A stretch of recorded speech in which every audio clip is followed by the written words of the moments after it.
ang mga kwento ng pag-ibig, kwento ng buhay at kwento ng pag-asa dito sa Barangay Love Stories. Love Stories. Madalas ang mga bagay na ating ikinakahiya ay tayo rin ang may gawa. At dahil takot tayong mahusgahan, ang sarili nating kaligayahan ay ating hinahadlangan. Ikaw, kabarangay, ano ang isang bagay sa buhay mo na sobra mong ikinakahiya? Dear Papa Dudut, marami tayong pagkakamali sa ating nakaraan na hanggang ngayon ay patuloy pa rin nating pinagsisisihan. At kung maibabalik man natin ang panahon ay siguradong nais nating palitan ang mga pagkakamaling yon. Ako po si Samson, 30 years old mula sa Malabon. Panganay ako sa isang pamilyang matatawag nating middle class. Single po ako since birth. Hindi dahil hirap akong makahanap ng nobya kundi natatakot po akong magkaroon ng nobya. Meron kasi akong pinagdaanan sa katawan na siyang pinanggagalingan ng aking insecurity. At kung papaano ko po ito nakuha, iyon ang ibabahagi ko sa inyo ngayong araw. Papa Dudut, maaga akong namulat sa pagkakaroon natin ng kakaibang init sa katawan na kailangan nating ilabas. Lumaki kasi ako sa pamilyang mas marami ang kalalakihan at hindi na bago sa akin ang mga usapan patungkol sa mga kababaihan. Minor de edad pa lamang ako nung una akong makapanood ng isang video na hindi dapat pinapanood ng mga bata. 13 years old ako noon nung nahuli kong nanonood ng tito ko ng malaswang palabas sa TV. Isang gabi. Hinayaan lamang niya akong makinood noon kasama siya dahil para sa kanya ay nasa wastong gulang na raw ako para makakita ng mga ganong bagay. Ang sabi niya ay parte raw ito ng pagiging binata at noong gabing yon, ang pagiging inosente ng utak ko ay tuluyan nang nawala. Simula noon ay nawili na ako sa panonood ng mga ganong klase ng video na ang tawag ay bold. Minsan nga ay palihim pa rin akong nagpupunta sa kwarto ng tito ko para kunin ang mga nakatago nitong DVD na ang laman ay puro malalaswang video. Kapag tulog na ang lahat ng tao sa bahay ay saka ko ito pinapanood. Ang pagiging adik ko noon sa mga ganong bagay ay nadala ko hanggang sa nagbinata na ako, Papa Dudut.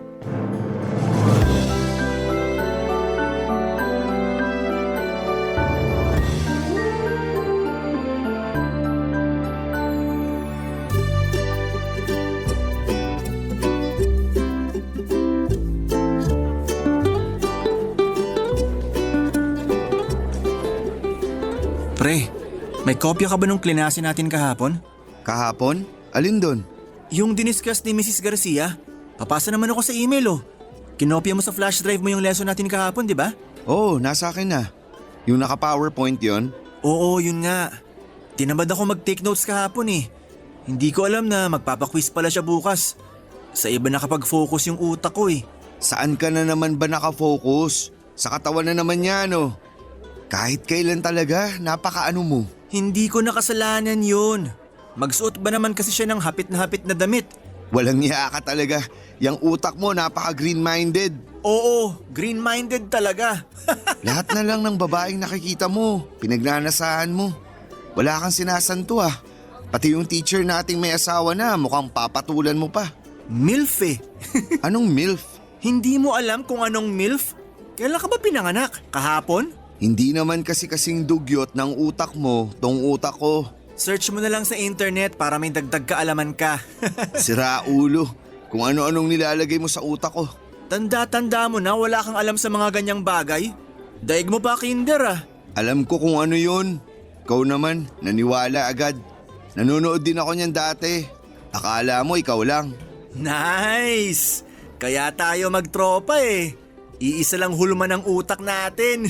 Hindi ko na kailangang mag-isip at manood ng mga ganyang bagay kasi may girlfriend naman ako. Asus, kunwari ka pa. Palibasa, late kang tinuli, kaya ngayon mo lang na-enjoy yan. Sino bang hindi gaganahan kung gabi-gabi ako nakakatanggap ng bagong video? Meron ka ulit bago? Oo, marami ako natanggap kagabi. Puro Japanese, fresh na fresh. Bluetooth mo nga. Tingnan mo, kunwari pa inosente pa tapos ang bilis naman palang magpasend kapag may bagong video. Dali na, para may papanoorin din ako mamayang gabi. Isasend ko sa'yo kapag nasend mo na yung PowerPoint na hinihingi ko. Mamayang gabi nga, nasa laptop ko yung file. Hindi ko dala yung laptop ko ngayon eh. Sige na nga, open mo na yung Bluetooth mo. Sandali lang. O yan, nakabukas na. Mahaba ba yung video? 15 minutes. May iba ka pa? Wala bang video ng Pinay dyan? Meron pero hindi maganda yung quality eh. Send mo na rin. Sige. Gusto mo na artista? May video rin ako ng artista. Sinong artista? Hindi sikat eh. Pero maganda, sexy siya. Sige, send mo na rin. Lahat na ng available, pasa mo na sa akin. Basta send mo sa akin yung lesson natin kahapon ha. Pag ako bumagsak sa quiz natin bukas, hindi na kita bibigyan ng video. Oo na. Ano, nasend mo na ba? Relax, sending pa lang. Kanino mo ba nakukuha tong mga video na to? Sa kapitbahay ko. May computer shop yun eh. May website siyang pinagda-downloadan ng mga video. Ang dami pre. Minsan nanood kami doon kapag wala ng tao. Manyakis ka talaga. Pare-pareho lang naman tayo. Sinong tao bang hindi manyakis? Yung iba nasa loob ang kulo. O yan, nasend na. Salamat. Nako, may binatang sasaya na naman mamayang gabi. Nagtatampo sa akin girlfriend ko eh. Kailangan ko ng ibang magpapasaya sa akin. Tara na nga, may klase pa tayo. Daan muna tayo sa CR. Manunood lang ako saglit. Hoy, iuwi mo na lang yan sa bahay nyo. Dito ka pa sa school magkakalat eh. Tara na, late na tayo sa sunod na klase.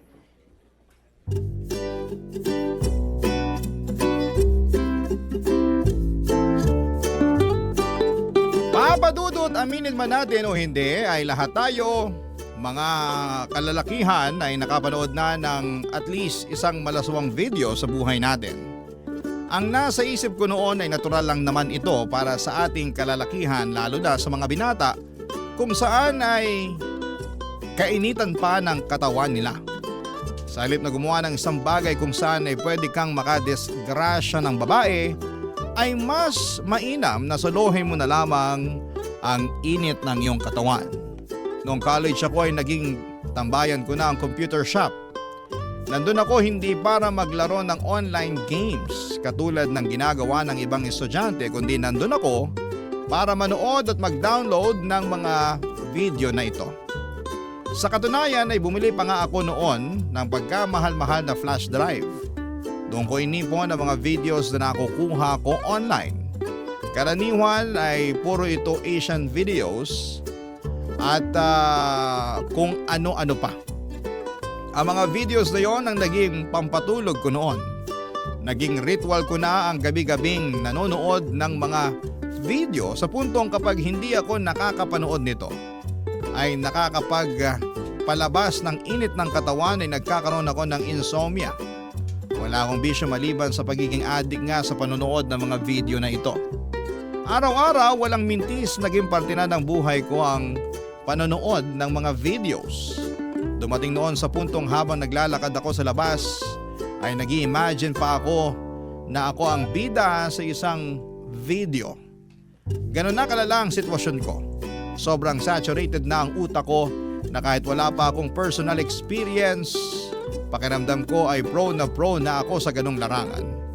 Yun nga lang hanggang sa akala lang pala ang lahat. Dahil doon ako na mismo ang napasabak. Bagsak ang naging performance ko at nadismaya ang babaeng nakasama ko dahil hindi raw ako marunong papadudot.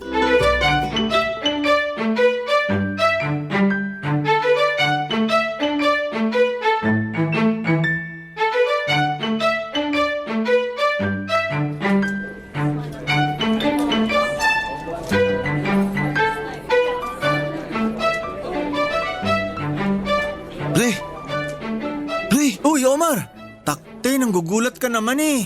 Lalim yata ng iniisip mo ah. Nagpapantasya ka na naman ba dyan? Hindi, May iba lang akong iniisip. Ano naman? Alam ko na, iniisip mo yung nangyari sa inyo kagabi ng tropa ng girlfriend ko, ano? Teka, paano mo nalaman yun? Akala mo di makakarating sa akin yung nangyari? Eh yung babaeng tinake home mo, kiss and tell yun. Nagkwento siya sa girlfriend niya, tapos kinuwento naman sa akin ng girlfriend ko. Anong sinabi niya sa'yo? Di daw niya na-enjoy, di ka man lang tumagal ng 3 minutes. Hindi totoo yun. Sus, hindi rin sana ako maniniwala. Kaso, alam ko na virgin ka pa. Kaya naiintindihan ko naman kung mabilis kang natapos. Hindi nga totoo yun. Nagpapaniwala ka naman dun. Galit na galit yung babae eh. Nabitin daw. Alam nga namang gumawa ng kwento yun. Alam mo pre, wag mong ikaya yung nangyari.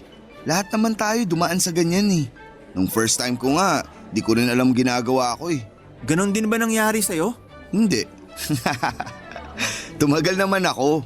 Pero marami naman kayong naka-experience ng ganyan. Pero pre, tip ko lang. I-practice mo magpigil para makatagal ka. Para naman masatisfy mo yung partner mo. Alam ko naman yun. Aral na aral ko na yan.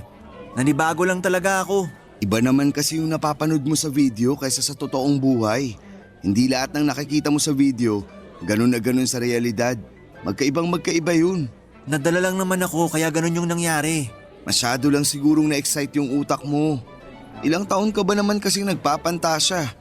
Kaya yung nangyari na yung gusto mo, di mo na alam gagawin mo sa sobrang dami ng style na napanood mo. Pero kung ako tatanungin, hindi pala ganon ka-exciting kapag ikaw mismo yung gumagawa, no? Ha? Bakit naman? Ang laki ng difference eh. Alam mo yung mga patalasta sa TV? Yung akala mo malaki yung burger na binibenta nila tapos kapag sa totoong buhay na, ang liit pala? Ganon yung nangyari eh. Iba yung expectation ko sa nangyari. Ano ba kasi expectation mo? Yung mga katulad sa napapanood mo? Sabi ko naman kasi sa'yo, iba yung sa totoong buhay. Masyado kasi yatang mataas yung expectation mo eh. Parang ganon na nga. Yung nangyari sa amin kagabi ang boring, walang thrill. Ang tahimik ng babae tapos nakahiga lang. Marami ka pa talagang kailangang matutunan. Iba pa rin talaga yung actual experience kaysa sa may alam lang. Parang book smart versus street smart lang yan.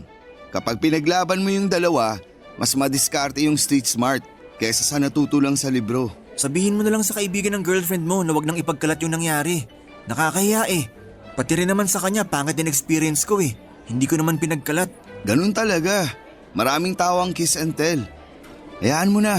Ang mahalaga, hindi ka na virgin. Mas matutuwa pa ako kapag nanood na lang ako ng porn eh. Maling babae lang kasi yung na-take home mo. Sa susunod, ako na lang magrereto sa'yo.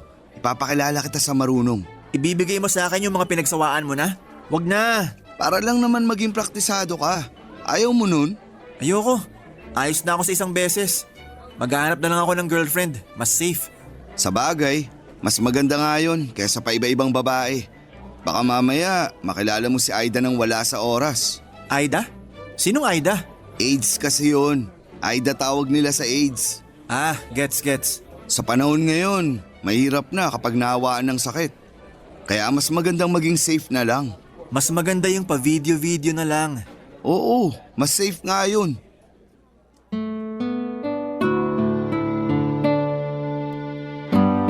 Simula noon ay mas pinaboran ko na ang panonood ng mga video kesa gawin mismo ang aktwal na pakikipag-siping. Mas nakakainit kasi ng laman ang panonood kesa makipag-jamming sa kung sino. Kapag nanonood ako ay chill lang ako at hindi nagmamadali dahil feel ko ang moment. Wala akong nararamdamang pressure kapag nagsosolo lamang ako. Hawak ko ang oras ko at ang maganda ay pwede pa akong mag-skip kapag nasa boring part ako ng video. Hindi katulad sa totoong buhay na maliban sa hihingaling ka at mapapagod, minsan ay hindi mo pa nakukuha ang ninanais mo. Isa rin sa pinakaayaw ko sa lahat ay kapag may kwentuhan pang nagaganap pagkatapos ng jamming ninyong dalawa ng kasama mo. Kahit na inaantok at pagod ka na ng mga oras na yon ay kailangan mo pang makipag-pillow talk. Papadudod kapag nasa kwarto ako at nakapatay ang ilaw. Isa lang ang ibig sabihin noon. Busy po ako sa panonood ng mga video na ang iba'y inaabot pa ng mahigit 1 oras.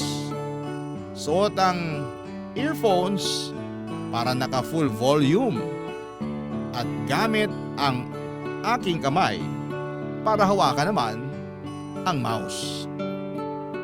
Iba-ibang babae ang nakakasama ko gabi-gabi kahit na nasa screen ng laptop ko lamang sila nakikita. Nandyan si Maria, si Mia, si Leia, si Abelia. Silang nakakasama ko mula Lunes hanggang Linggo.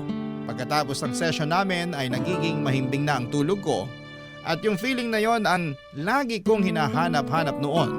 Kaya mas lalo akong naging addict sa panonood ng mga video. Pero ang hindi ko alam ay meron palang masamang dulot sa katawan ko ang madalas sa panonood ng mga ganong klase ng mga palabas.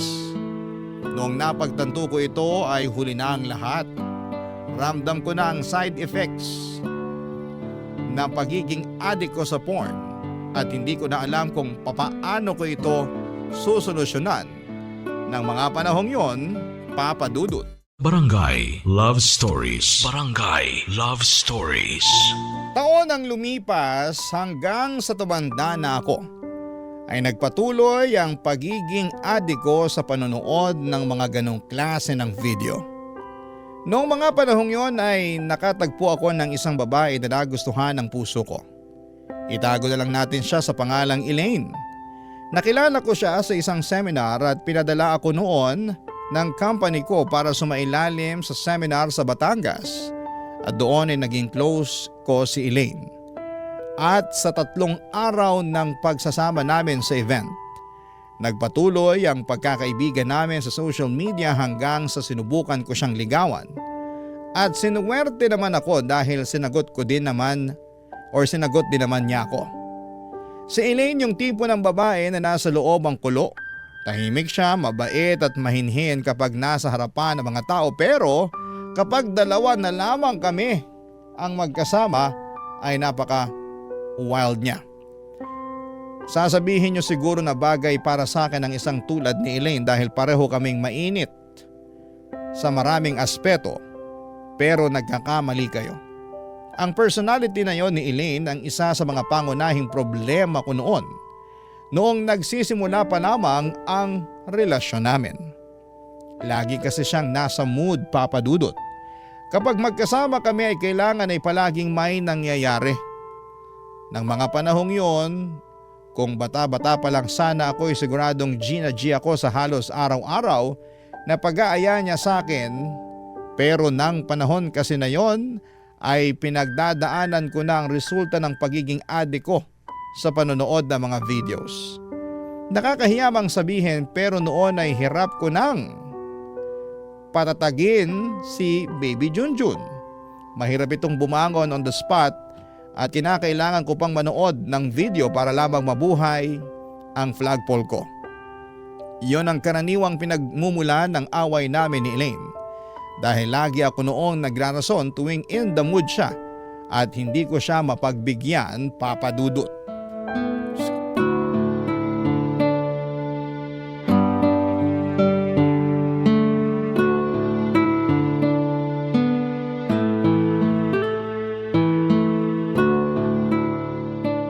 Boring naman itong pelikulang pinili mo. Ayaw mo ba? Sabi mo gusto mo ng horror. Oo, gusto ko nga ng horror. Kaso wala namang nakakatakot dito sa pinapanood natin eh. Puro lang naman sila salita. Psychological horror kasi to. Patayin mo na lang, wala akong maintindihan eh. Nangangalahati na tayo tapos wala pang nagpapakitang multo. Gusto mo manood na lang tayo ng iba? Wag na. Naubos na natin tong pagkaing binili ko eh. Eh anong gagawin natin ngayon? Wala, tutunga nga. Unless may iba kang gustong gawin. Ano naman? Halika nga rito, cuddle tayo. Sige. Bango ah. Nagbago ka ng pabango mo? Parang iba yung amoy mo ngayon eh. Oo, naubos na yung binigay mo eh. Nagpunta ako sa mall kanina para sana bumili ng bago. Kaso out of stock na sila kaya kumuha na lang ako ng iba. Mas maganda to, mas mabango, matapang, very manly ang dating, nakaka-turn on. Talaga ba? Oo. Teka, sandali lang. Huwag ka mag-iwan ng kiss mark dyan sa leeg ko ha. Oh, bakit naman? Ayoko, nakakahiya. Pagtitripan lang ako sa trabaho niyan eh. Para namang kinakahiya mo na ako kapag ganun. Hindi naman. Dapat yung ginagawa natin private lang. Hindi na kailangan ipagyabang pa sa ibang tao. Sige na nga. Debolto ka ba? Bakit? Talagang nakaupo ka lang dyan? Hindi ka gagalaw? Ini-enjoy ko pa yung ginagawa mo eh. Halika rito. Lapit ka sa akin. May rubber ka? Ha? Wala akong dala eh. Ano ba yan? Nag-boy scout ka ba? Dapat lagi kang handa para sa mga araw na ganito. Sorry na. Hindi ko naman inaasahan na may mangyayari sa atin ngayon eh. Samson, kaya nga unexpected eh. Kasi hindi inaasahan. Pero kahit ganun, dapat ready ka anytime, anywhere. Sige, next time na lang. Sa susunod alam ko na gagawin ko. Lagi ka nalang ganyan eh. Palagi ka nalang nagrarason para walang mangyari sa atin. Ayaw mo na ba sa akin? Hindi naman sa ganon. Nagkataon lang talaga na wala akong dala. Kahit dati pa lagi kang nagdadahilan para lang hindi matuloy. Aminin mo nga, lalaki ka ba talaga? Oo naman. Sure ka? Di ka bakla? Ano namang klaseng tanong yan? Mukha ba akong bakla? Eh kasi ngayon lang ako nakakita ng lalaking umaayaw sa mga ganitong bagay eh. Ikaw lang yung hindi game. Wala lang talaga ako sa mood ngayon. So nung minessage kita para magpunta dito sa bahay at manood ng movie, naniwala ka na manunood lang talaga tayo ng movie? Hindi ba? Ay naku. Sige na nga, wag na. Nasira na yung mood ko. Nakakainis. Sorry na. Ano nang gagawin natin ngayon? Eh di manood na lang. Wala naman akong choice. Anong gusto mo? Horror ulit? Wag na.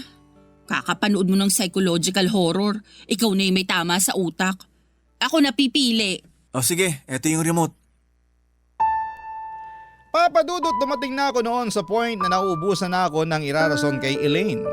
Sawa na raw siya na puro romansa na lamang ang nangyayari sa aming dalawa. Wala man lang daw thrill ang relasyon namin dahil wala namang aksyong nangyayari sa pagitan namin. Para na nga akong silang plaka noon na tuwing nag-aaya si Elaine, ang lagi kong sagot sa kanya ay next time na lamang. Papadudot, mahal ko po si Elaine at ayoko mawala siya sa akin. Kaya tuwing hindi ko na ibibigay ang gusto niya ay natatakot ako na baka iyon ang maging dahilan ng pagkasira ng relasyon namin. Ayoko rin namang aminin sa kanya ang pinagdadaanan ko dahil baka ayawan din niya ako. Kapag nalaman niyang hindi na makapag-perform ng maayos ang pagkalalaki ko. Papadudot, hinanap ko sa internet ang kasagutan kung bakit hirap akong magpatigas ng pagkalalaki ko. Pagsapit nga ng actual performance, tuwing umaga naman ay okay siya, na parang ready. Kaya naman nagtataka ako kung bakit parang sinasabotahe ako ng sarili kong katawan. Nahanap ko ang kasagutan nito sa isang medical website. Base nga sa nabasa ko ay meron daw akong PIED, Pornography-Induced Erectile Dysfunction, na ang ibig sabihin nito ay nagkakaroon ako ng problema sa sexual performance ko dahil nasobrahan ako ng panonood ng mga malalaswang video. Kahit may kaharap na akong babaeng walang suot, ay hindi ako tinatabla nito unless ay manonood ako ng video. Yun na lang daw kasi ang maaaring makapagpagising sa aking pagkalalaki dahil nasanay na ang utak ko sa ganong paraan. Hindi ko na po alam kung ano ang gagawin ko noon, kaya ang naisip ko ay aminin ang problema ko sa kaibigan kong si Omar.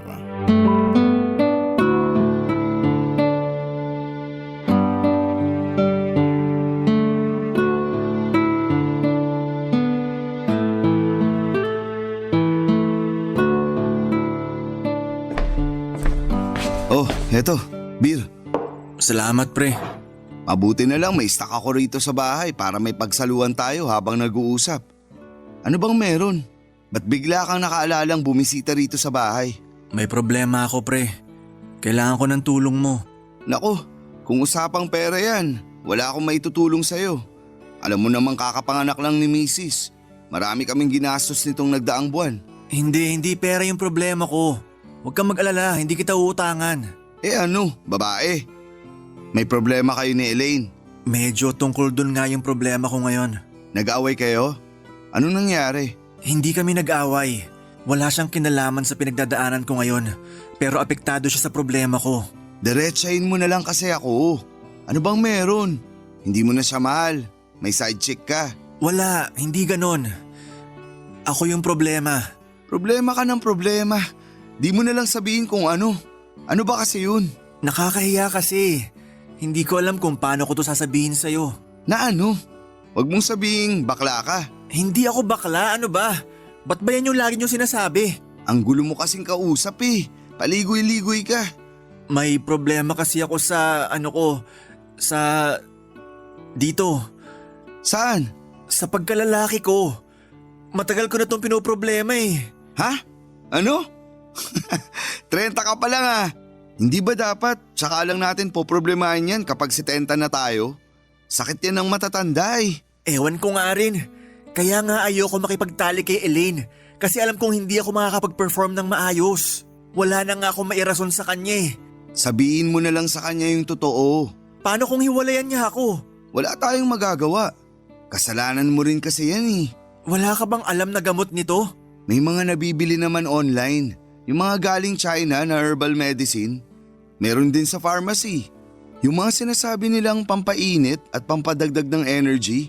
Try mo yun. Baka sakaling makatulong sa problema mo. Hindi ba kailangan ng reseta nun? Hindi. Mag-order ka na lang online para mas madali. Salamat. Ewan ko ba dito? Inis na ako. Ayaw makisama eh.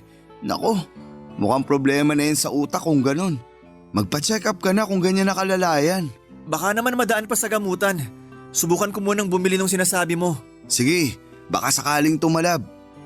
Tawa-tawa ka pa dyan. Problemado na nga yung tao eh. Ang epic kasi. Ngayon lang ako nakakita ng lalaking ayaw makisama yung alaga. Parang may sariling isip. Bad trip nga eh. Pero seryoso, hanga rin ako kay Elaine ha. Kasi nakapagtiyaga siya sa'yo. Ang lala na nga ng trust issues niya eh. Akala nga rin niya may iba na akong babae eh. Alam mo pre, mas magandang pag-usapan nyo na lang yan. Dapat hindi ako yung unang pinuntahan mo. Dapat si Elaine. Mas mainam na umamin ka na sa kanya para hindi siya nag-iisip ng masama. Tsaka na, baka naman masolusyonan ko pa tong problema ko. Bahala ka. Good luck.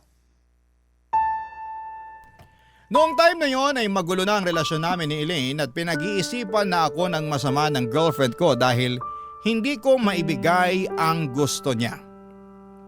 For the meantime ay sinunod ko ang suggestion sa akin ni Omar. Uminom ako ng gamot na makakatulong sa performance ko. May mga gamot naman para sa PIED pero kailangan ito ng reseta mula sa doktor. Nahihiya naman akong magpatingin sa doktor para makakuha sana ng reseta kaya hanggang sa mga enhancement capsules na lamang muna ako noon. Nakatulong naman ang pag-inom ko ng mga enhancement capsules, Papa Dudut. Kahit papaano ay napagbigyan ko ang cravings ni Elaine at muli ay naging maayos ang pagsasama namin. Ang gamot na yon ay lagi kong iniinom kapag inhit ang girlfriend ko. Kapag alam kong may mangyayari sa aming dalawa ay umiinom na ako ng capsule noon. 1 oras bago kami magbakbakan. Kaso nga lang ay natatakot din ako na baka maging dependent na ako sa gamot na yon. Naisip ko na baka mas lalo lang lumala ang problema ko kapag sinanay ko naman ang katawan ko sa mga ganong klase ng gamot. Kaya nga ang ginawa ko ay nilimitahan ko ang pag-inom ng capsules. Ibig sabihin ay nalimitahan din ang pagbibigay ko ng aliw kay Elaine. Nang minsang nagkaroon ng inuman sa amin ay nalasing ako. Sakto noon nakasama ko si Elaine. Inaya niya ako na may mangyari sa aming dalawa pero hindi ako pumayag. Alam ko kasing lalong hindi tatayo ang pagkalalaki ko noon dahil lasing ako. Nag-away kami ng malala ni Elaine at doon ay nasabi ko na sa kanya ang totoong rason kung bakit ayaw ko na may mangyari sa aming dalawa, Papa Dudut. Barangay Love Stories. Barangay Love Stories. Papadudot, alam ko noon na may problema na sa akin, pero kahit ganoon ay hindi ko pa rin mapigilang manood noon ng mga videos. Lalo na't isang search lang sa cellphone ay marami ka na kaagad pagpipilian. Lagi ko noon sinasabing last ko na ang panonood ng mga ganong klase ng video. Pero ang last na yon ay hanggang sa salita lamang pala. Sobrang adik ko na sa panonood sa puntong palagi na itong hinahanap ng isip at katawan ko. Kapag natapos ko ng manood at wala na ang init na nararamdaman, ay saka ako binabalot ng konsensya at pagsisisi. Pero pagkatapos noon ay sa susunod na araw ay ginagawa ko ulit ito. May isang pagkakataon noon na inaya ko ni Elaine na mag-jamming ulit.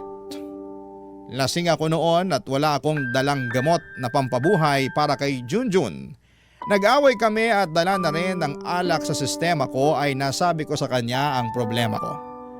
Nagulat siya sa mga nalaman niya pero noon lang din niya na-realize kung bakit lagi akong nagdadahilan tuwing nag-aaya siya. Nakahinga raw siya dahil akala niya ay hindi daw ako tinatabla ng alindog niya. Akala rin niya noon ay may iba na ako at nagsasawa na sa kanya. Yun pala, iba pala ang problema. Hindi ako kundi ang Junjun ko.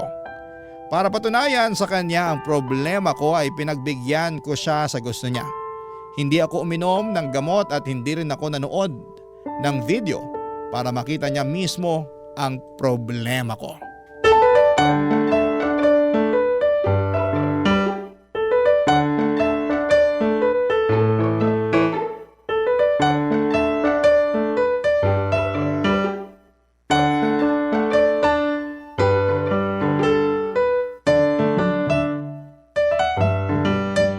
Sige na, patingin. Ayoko nga. Lakas ng trip mo ha. Sige na, pagbigyan mo na ako. Baba mo na yung shorts mo. Elaine, hindi joke to. Seryosong problema to. Alam ko, kaya nga tinutulungan kita eh. Maniwala ka sa akin. Kahit anong gawin mo, wala talagang mangyayari. Ano ba yan? Anong gagawin natin ngayon? Alangan namang ganyan ka na forever. Paano ako mabubuntis niyan? Gusto kong magkaanak, Samson ha? Umiinom na nga ako ng gamot, di ba? Anong gamot? Yung nabili mo online na hindi mabasa kung ano yung pangalan kasi Chinese characters? May talab ba yun? Wala naman atang epekto yun eh. Nagsasayang ka lang ng pera. Eh anong gusto mong gawin natin? Yun na lang yung nakikita kong solusyon. Magpatingin ka na lang kaya sa doktor. Mas maganda kung ma-check up ka ng espesyalista. Ano? Ipapahiya ko sarili ko? Kapag nagtanong yung assistant ng doktor kung ano ipapakonsulta ko, anong sasabihin ko? Eh kesa naman ganyan ka na habang buhay. Mas mabuti na yung mapahiya ng isang beses para matapos na. Hindi ka naman nila kilala eh. Makakalimutan ka rin nila pagtagal. Hindi ganun yun. Magkakaroon na ako ng record sa ospital kapag nagkataon. Samson, lalaking ayaw bumangon ng Junjun. Tawang-tawa ka? Sige, tawa ka lang. Nakakatulong yung pagtawa mo sa akin. Hindi naman ikaw yung tinatawanan ko. Natatawa lang ako sa mga banat mo. Sige na, magpatingin ka na. Sasamahan naman kita eh. Hindi mangyayari yan. Sige na, kahit i-consider mo lang yun. Imagine kapag magaling ka na, anong klaseng saya at sarap ang mararamdaman natin kapag nagkataon. Ayaw mo nun? Kahit gabi-gabi pa natin gawin kung sakali. Sige, pag-iisipan ko. Pag-isipan mo ng mabuti. Para sa atin din naman to eh. Oo na. Sasamahan kita, huwag ka mag-alala. Sige, basta ipangako mo na hindi mo natatawanan tong kondisyon ko. Oo, promise.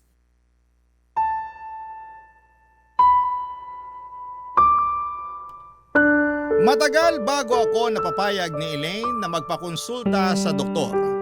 Nahihiya kasi ako noon na ipakonsulta ang problema ko, pero sa huli ay kung gusto ko talagang gumaling ay kailangan kong magpatulong. Una kaming nagtungo sa isang general physician kung saan ay nirefer niya ako sa kakilala niyang urologist.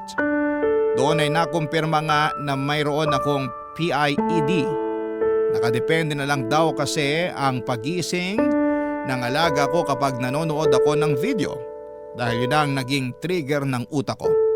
Neresetahan ako ng doktor ng ilang gamot na makakatulong sa problema ko saka nagbigay siya ng ilang psychological treatment na kailangan kong sundin para mabago ang nakasanayan kong lifestyle. Sinabihan din niya ako na kailangan ko nang itigil ang panonood ng video kung gusto ko talagang mawala ang problema ko. Sobrang saya ko noon dahil sa wakas ay masusolusyon na ang problema ko. Ibig sabihin noon ay mapapasaya ko na si Elaine at maibibigay ko na ang gusto niya. Pero hindi rin pala ganon kadaling gawin ang solusyon na yon. May mga pagkakataon pa rin na nagkakaroon ako ng relapse. At kapag nangyayari yon, ay napapa-search ako ng video lalo na tuwing hindi ako makatulog. May mga oras noon na dinadaya ko ang sarili ko. Kung hindi man nanonood ng video ay nagsisearch ako ng mga pictures online. Pati pala ganong tipo ng material ay dapat bawal din para sa akin. Tatag at disiplina ang kailangan para maayos ko ang dinadanas kong problema. Tinulungan ako ni Elaine para malagpasan ko ang lahat ng yon. Kung hindi dahil sa kanya ay hindi ko magagawa ang lahat ng pagbabagong yon sa buhay ko.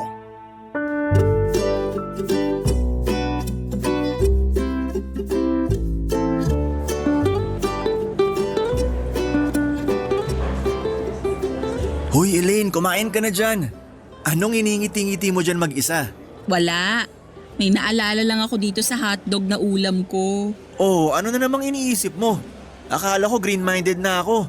Mas may green-minded pa pala kaysa sa akin. Naalala ko lang yung nangyari kagabi. Alam mo, forever nang nakatatak sa utak ko yung nangyari sa atin last night. Nagustuhan mo ba? Hindi ba halata? Grabe, sobrang wild. Batak na to pagdating sa mga ganyang bagay. Worth it din naman pala yung pag-aantay ko. Worth it ba? Sobra. Galing nung gamot na nireseta ng doktor mo, no? Gusto mo mamaya ulit? Wag gahaman. Konti lang yung niresetang gamot sa'yo. Huwag mong ubusin agad. Tandaan mo, nagte-therapy ka ngayon. Oo, alam ko naman. Tiis-tiis ka muna. Para din naman to sa ikabubuti mo. Yung ginawa natin kagabi, at least twice a month lang siguro natin gawin. Ang pinakabawal sa lahat, wag nang manonood ng porn. Naiintindihan mo? Opo, madam. Alam ko po. Mamaya hindi ko alam. Palihim ka palang sumisilip dyan sa mga video ha? Na-delete mo na ba yung mga downloaded na video dyan sa phone mo? Deleted na lahat. Huwag ka mag-alala. Mabuti kung ganon. Disiplina, Samson. Yun ang kailangan mo para gumaling ka. Alam ko naman yun. Ginagawa ko naman yung best ko para sundin yung mga utos ng doktor. Very good. Alam mo, simula nung nalaman ko yung tungkol sa kondisyon mo, nagbabasa na ako ng tungkol dyan sa internet. Marami ka palang katulad. Talaga? Oo, at mas bata pa sila sa'yo. May isang 21-year-old nga. Ganyan na ganyan din ang problema. Palibhasa, yung mga henerasyon kasi ngayon, namulat na sa mundo na may internet. Kaya madali na lang para sa kanilang makapanood ng mga malalaswang videos. Oo nga Tanda ko pa nung bata ako. Unang bold na napanood ko yung galing sa tito ko. Naka-DVD pa yun nun tapos sa Quiapo niya binibili. Sa online na kasi umiikot ang buhay ng mga tao ngayon, kaya ganyan. Speaking of that, may nabasa rin akong challenge online. Kung tama yung pagkakatanda ko, no-fap challenge ang tawag doon. No-fap challenge? Ano naman yun? Ginagawa yon ng mga kalalakihan online, lalo na tuwing November. Yung iba, trip lang. Yung iba naman, yun ang therapy nila kapag may kondisyon silang katulad mo. Ano ba yung challenge na kailangan gawin? Katulad ng sabi sa pangalan, no fap. Ibig sabihin, walang magsasarili. Yun naman ginagawa ko Hindi. Itong no fap challenge kasi, kailangan mo siyang gawin for 90 days consecutive, walang mintis. Ng 90 days? Oo. Halos 3 buwan din yun Ang sabi nila nakakatulong yun. Marami nang nabago ang buhay dahil sa 90-day challenge na yun. Totoo ba? Oo, nabasa ko. Madami ring sumusuporta at gumagawa ng challenge na yun. Gusto mo bang gawin din yung challenge? Parang hindi mo yata kaya. Akala ko ba disiplinado dapat? O sige, gagawin ko yan. Wala dapat mandadaya ha. Dapat 90 days, straight. Wala mo nang alam mo na. Sige, challenge accepted. Okay, deal yan. Wala akong paraan para malaman kung magiging honest ka sa challenge na yan. Pero kung gusto mo talagang tulungan ang sarili mo, nasa iyo na yan. Tandaan mo kung gaano kasarap yung ginawa natin last night. Kapag gumaling ka na, higit pa doon ang mangyayari sa susunod. Copy that. Papadudot, mahirap kontrolin ang adiksyon, pero kung gusto talaga natin ang pagbabago ay kailangang magsimula ang pagbabagong yon sa atin mismo. Disiplina ang sagot para ang buhay natin ay magkaroon ng maayos na pagdaloy. Sa tulong ni Elaine ay naging disiplinado ako at nabuo ko ang 90-day challenge na ibinigay niya sa akin, at ang premyo na nakuha ko mula doon ay isang hindi malilimutang gabi na puno ng kasiyahan na pinagsaluhan naming dalawa. Unti-unti ay naibalik ko rin ang dating sigla ni Junjun. Hindi pa ito kasing tayog katulad noong kabataan ko, pero at least nakakatayo na ito sa sarili niya nang walang tulong ng anumang gamot o video. Itinuloy ko ang therapy na ginagawa ko sa sarili ko sa tulong ni Elaine. Sa pamamagitan noon ay mas nagkaroon pa ako ng maayos na pakiramdam at nagkaroon kami ng bonding dalawa. Mas tumatag ang pagsasama namin at mas nagkaroon pa kami ng malalim na koneksyon. Malaki ang pasasalamat ko kay Elaine dahil hindi niya ako iniwan sa kabila ng nakakahiya kong problema. Doon ko napatunayan kung gaano niya ako kamahal, Papa Dudut. Kaya naman nangako ako sa sarili ko na ganun din ang gagawin ko para sa kanya. Ano man ang problema ang kaharapin niya, hindi ko siya iiwanan at pababayaan. Ngayon ay nananatiling masaya ang relasyon naming dalawa dahil pareho naming naibibigay ang pangangailangan ng bawat isa. Hiling ko na sana ang pagmamahalang ito ay magpatuloy hanggang sa pagtanda. Ito po ang aking kwento at sana'y natuwa at natuto kayo sa ibinahaging parte ng buhay ko. Ang inyong forever kapuso at kabarangay, Samson. Ano ang masasabi mo sa ating Barangay Love Stories today? Aabangan namin yan sa aming comment section.